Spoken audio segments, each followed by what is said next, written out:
Hello everyone, and welcome to this episode of Retro-Aero's Hangar Hangout. I am your host, Czech Pilot Dale. This episode is brought to you by Tailwheel Academy. If you're in need to learn the skills to staying alive while flying, a spin endorsement, tailwheel endorsement, or need a tailwheel ferried somewhere within the United States, call 1-888-TW Pilot. We're also being sponsored by AME Dylan Caldwell. With offices in Pompano Beach and Naples, visit aviatorsclinic.com for your aviation medical needs. If you are interested in sponsoring Retro-Aero's Hangar Hangout, please email us at aviators@retroaero.com. This episode is being brought to you from Hamilton, Ontario. Once again, we're using the laptop and portable microphone, so we apologize for any audio issues you may encounter.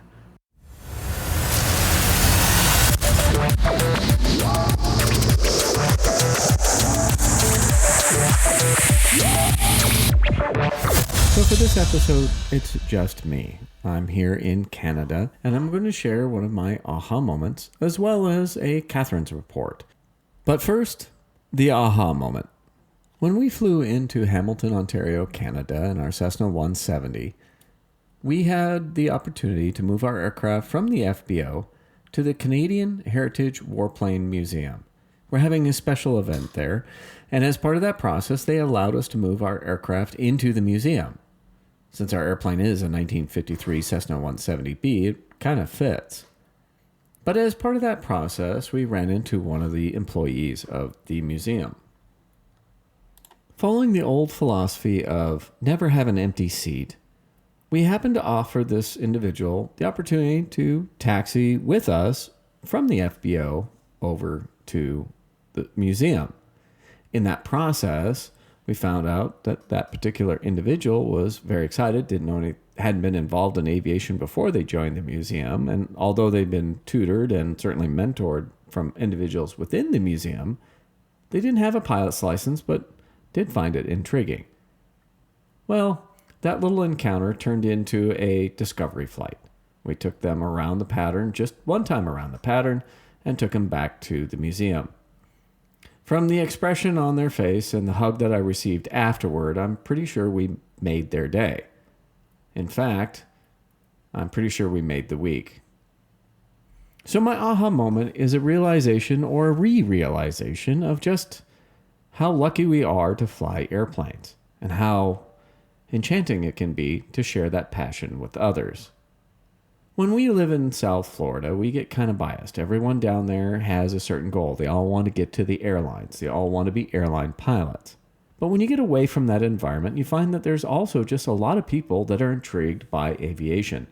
And it's nice to take them for a first flight and see the joy of that discovery. This individual had their first opportunity to fly an airplane. They were a natural, actually. They did a really great job. Her name was Rachel. And she had a fantastic time. And her joy turned into my joy and turned into our joy of sharing our love of flight with them. So when you're out there and you're getting ready to pre-flight and you see that curious person in that area and you have the chance, we should share our passion with them because you never know where that will lead. In fact, it may lead to a life-changing experience. My first experience of flying was being invited into the cockpit of a jetliner way, way before September 11th and before you couldn't take kids to the cockpit in flight. And if it wasn't for that, I wouldn't be here today. And now on to this week's accident report. This one is from Catherine's report concerning a collision with terrain non-CFIT.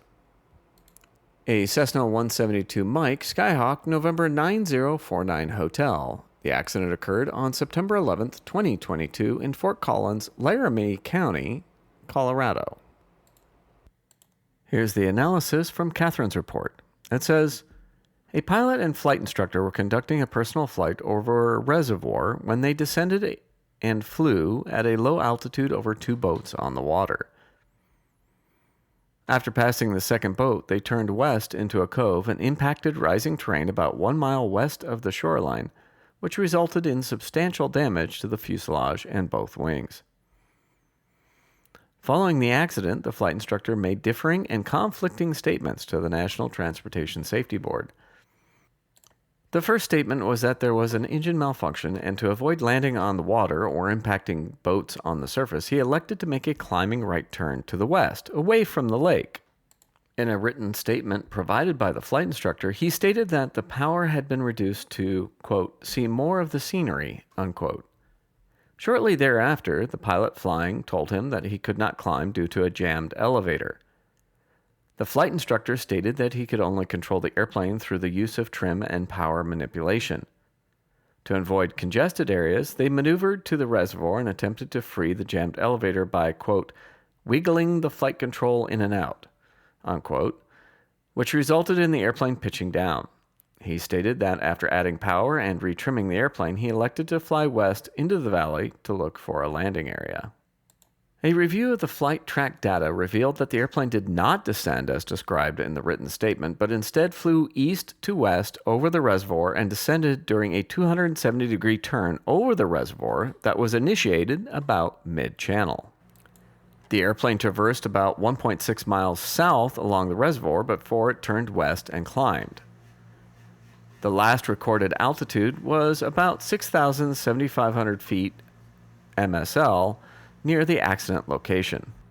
Photographs provided by a witness show the airplane low over the water as it approached the one of only 3 visible boats.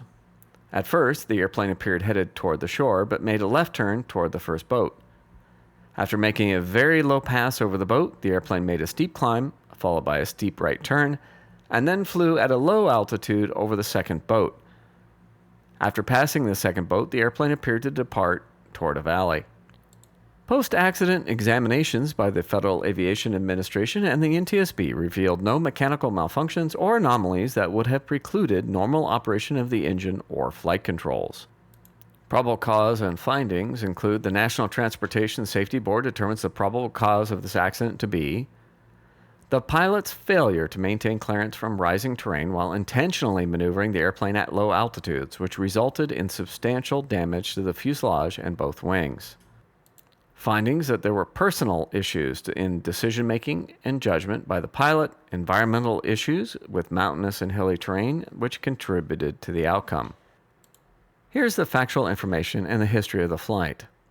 On September 11, 2022, at about 1859 Mountain Daylight Time, a Cessna 172 airplane, November 9049 Hotel, sustained substantial damage when it was involved in an accident near Fort Collins, Colorado.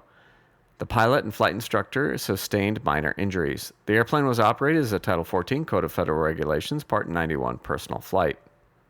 During an initial telephone interview with the National Transportation Safety Board on September 12th, the flight instructor stated that during the flight over Horsetooth Reservoir, an engine power issue had occurred.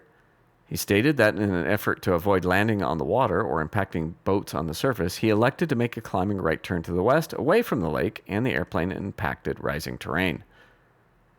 In a written statement provided by the flight instructor on September 15, he reported that he and his brother, who was also a certificated pilot, were flying the airplane east of the Horsetooth Reservoir between Fort Collins and the reservoir, and his brother reduced power to, quote, observe more of the scenery, unquote.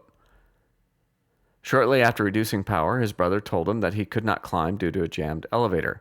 The flight instructor stated that he took control of the airplane and confirmed that the elevator was jammed, and he used power and trim to climb.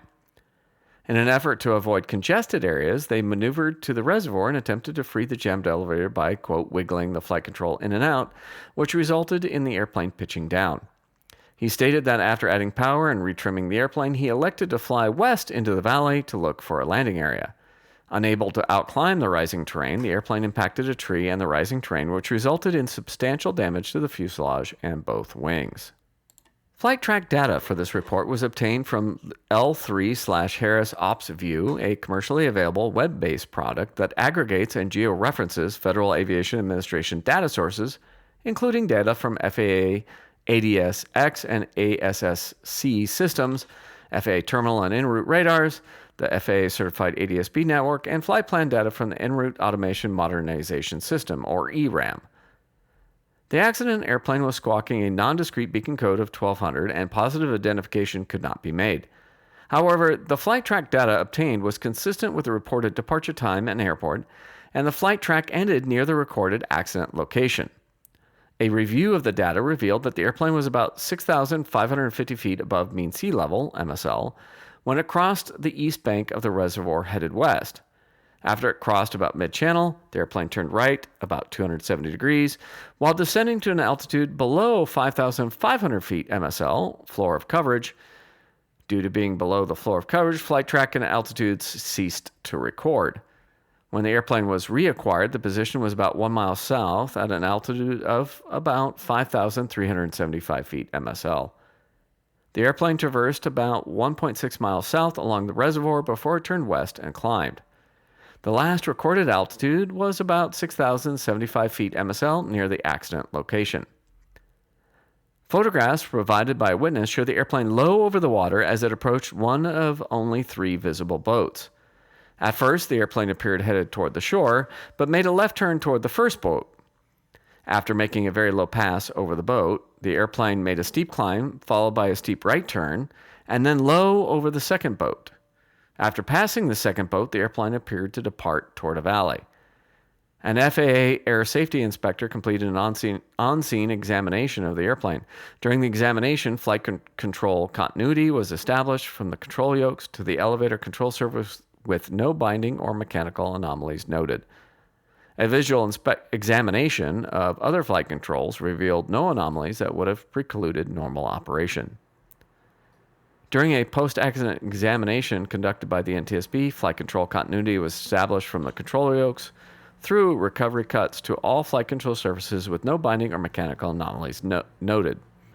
The engine was examined and no mechanical malfunctions or anomalies were found that would have precluded normal operation. So the reason I picked this particular accident is because it was 100% avoidable. When we study the hazardous attitudes, it becomes an academic exercise. But when we look at accidents, they become reality. For those of you that have got your private pilot license or are student pilots or even commercial pilots, this accident in particular should sound like a very fine example of one of the hazardous attitudes. This accident should not have happened. Don't get me wrong. I'm a pilot who does aerobatics. I do things with airplanes that probably 99.9% of pilots never do. That said, I do it in a way that tries to be as safe as possible, and that I try to keep the airplane within a safe envelope. I use skills that I've developed over years of practice. These pilots, however, were doing things at low altitudes, in an airplane not designed to do maneuvers at low altitudes, in ways that they never should have done.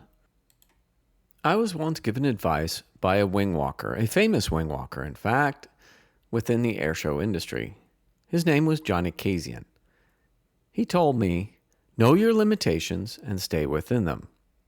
That doesn't mean you should stay within your comfort zone, but anytime you are going outside of your comfort zone, you should do so in an environment with an instructor who can help guide you and make sure you don't do anything stupid. One of my favorite placards that I've seen on aircraft is one that's on a biplane. In the videos of this biplane pilot, you can clearly see the placard that says, "Don't do anything stupid." It's a good advice. And if these pilots had followed it, well, they may not have wrecked an airplane. So we'll sign off with the credo that we say at the end of every one of our hangar hangouts. Here's to airspeed, altitude, and ideas, and always having 2 out of 3. Don't forget